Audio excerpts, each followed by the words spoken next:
Hello and welcome to the Irene Show. Today we have a very special show with an amazing person who has had the privilege of crossing over and crossing back with a gift he believes he brought back with him. This may sound amazing, but my guest claims he has been able to communicate with animals since his near-death experience. I'd like to welcome to the show a real-life Dr. Doolittle, Mr. Irenia. Thank you for having me on show, Irene. I'm a very, very big fan. My pleasure. I find your story so interesting. I mean, you hear of people talking to the dead and communicating to their loved ones, but rarely do you hear of anything this unbelievable. Yes, well, it was quite a shock to me too. Before my accidental hanging, understanding animals was all Greek to me. But now only can I understand chicken, cow, dog, cat, llama. But most of all, I feel very blessed to relay messages to them from their loved ones who have crossed over. So you basically speak to animals globally and are able to contact their loved ones who have crossed over? That's correct.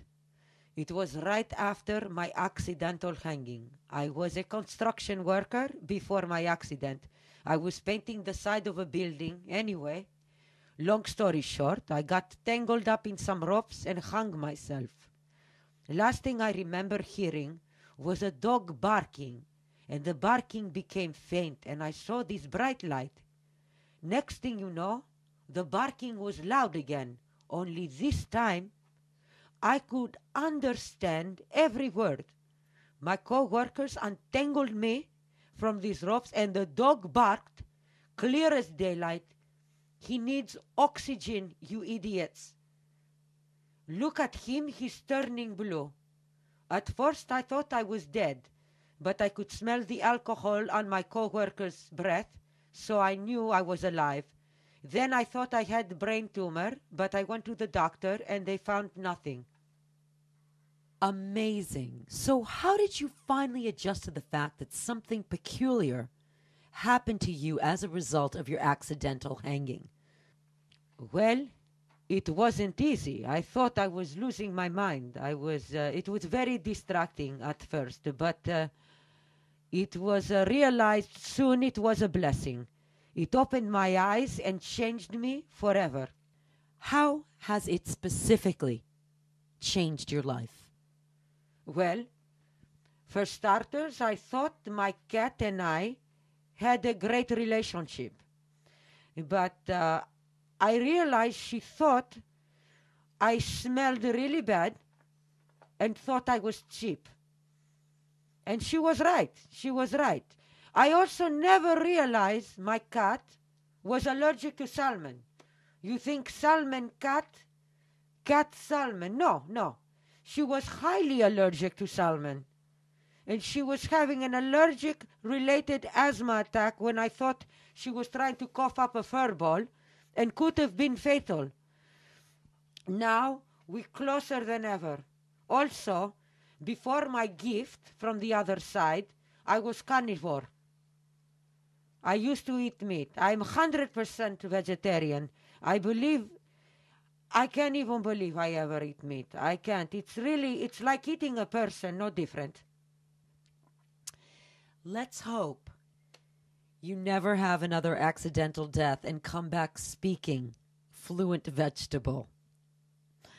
Well, I have a dog, and I was wondering if you could give me some tips on how to communicate with him. I would have to come to your house to really try to understand what he's trying to say. You see, animals, they speak to us in our language, but we are too stupid to understand it. You may think your dog is misbehaving, but he's only trying to let you know it's the anniversary of his mother's death. Well, I know that you have a lot of non-believers, but you also have a lot of people who truly believe in your abilities. Traditional psychiatry has condemned you, But certain prestigious doctors and universities have proven your abilities to communicate with animals. One last question before we go. Do you actually speak to the animals? No, they can read minds. They use their entire brains. The reason why human beings can't read minds is because they only use a quarter of their brains. Well, we have a special surprise here today on the Irene Show, a special guest.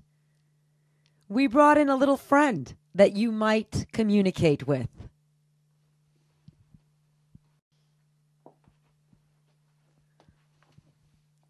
Say hi to the audience, Virgil.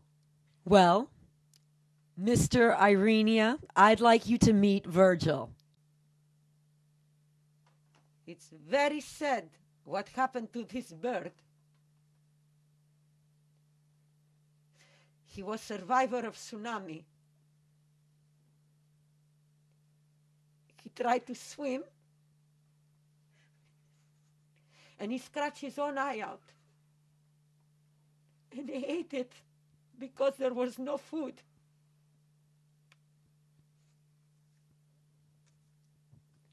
You never know what they've been through. It's okay. It's okay. You are dry now.